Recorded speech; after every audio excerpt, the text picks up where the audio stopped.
How has it been so far? Have you been getting a lot of feedback from the audience about what their expectations are for this season? Oh, sure. If not just right, face to face, with folks, walking around. But yeah, and I think the gap between season 2 and season 3 only built that expectation. But yeah, I mean, it's the fact that so much television and content is created, and that people take 45 minutes to an hour and 6 minutes out of their weeks to check in on our show and theorize about it, whether in a positive way, negative way, indifferent way. It's still it's nice to be on people's minds, and we thank them for the interest. What would you say inspires the writing? Obviously, let's talk about the last episode in Amsterdam and how rich it was, Brandon. Well, it was pretty thrilling to get to do an Amsterdam episode. James and I had met in Chicago, and you and Joe Kelly met in Chicago, I believe, as well. But then we worked together in Amsterdam, and then I worked with Joe in Amsterdam. And Amsterdam is a life-changing experience for even people who visit, but if you live there, all the more so. And it's also like where we first all really got into football, among the many other pieces of growth and life change that happened there. So to do an episode there felt like, going back to the mothership, and so we took great care with it just so we could, honor the city that we love so much. And I realized the other day we managed to get through a whole 66 minutes in Amsterdam. No one even, I think, says weed, much less smokes it. No. We love you, Amsterdam. Yeah. But there's a lot of great storylines in it. Yeah. Which brings me to my next question to you, Jason, about the character arc and the story arc that Ted Lasso has. Did you realize from the beginning that there was so much juice to this character and that he could go in so many different ways? I did have an instinct towards that. Yeah, it was just when we did the first commercial in 2013. We played it pretty straight ahead for comedy, and then by the time we got to do the second one, it unlocked like this bit of enthusiasm and sort of his ability to take negative things and spin them in a positive way. And that, and then once the idea for the show started knocking around in our heads, it seemed like if you just tamped down some of those more broadly comedic sensibilities of the first commercial, you could absolutely tell and go on a journey with the character. That's what it felt like to me, and so far so good.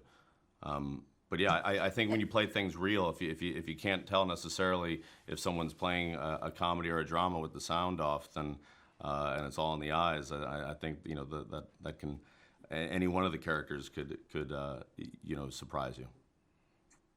Yeah, and I feel like the audience is engaged and attached to every single character. I mean, it's very rare that the ensemble in itself is so important to the audience. At what point did you realize that the show had this special touch to it?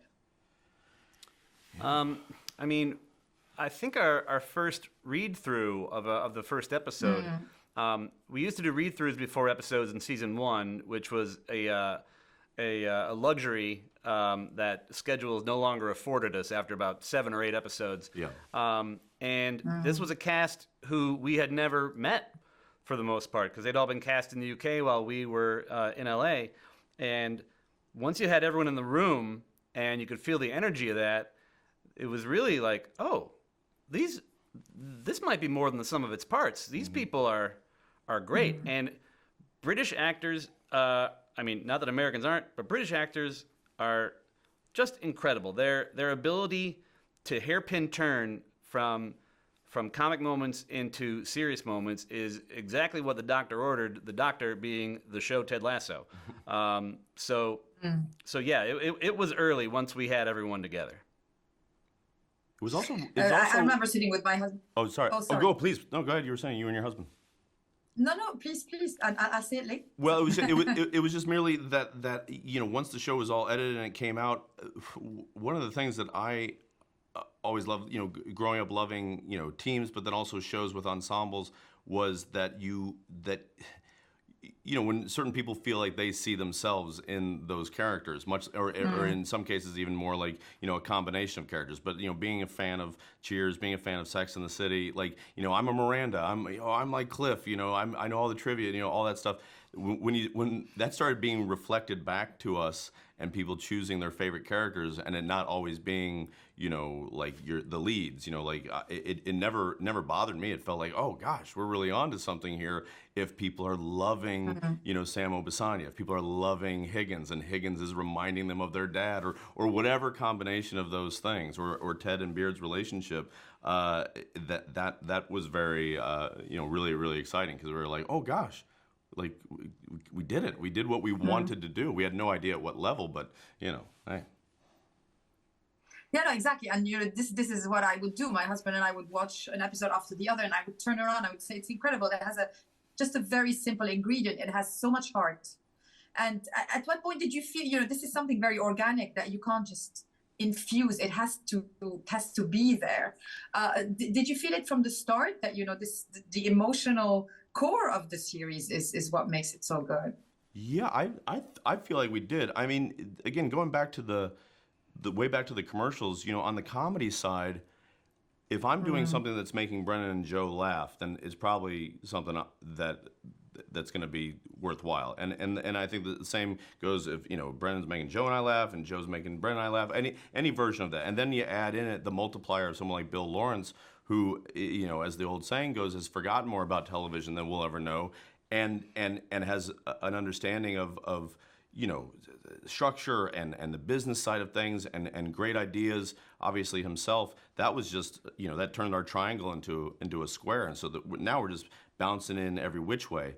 And by the time we finished that pilot, that final scene, if you remember, like where Ted's on the one-sided phone call with his, his ex-wife, and that piece of music that we wrote it to by Dustin O'Halloran, yeah, that was like a big, the fact that when people read the script, that resonated with so many folks, it was kind of like, okay, well, yeah, that heart is right there. And also the way Ted and Beard took care of each other and just the way that they interacted with one another. Yeah, they're just trying to lead by example at that point, and yeah, it seemed to resonate with folks, whether from in reflection of the relationship they have in their own life or the non-existence of, possibly,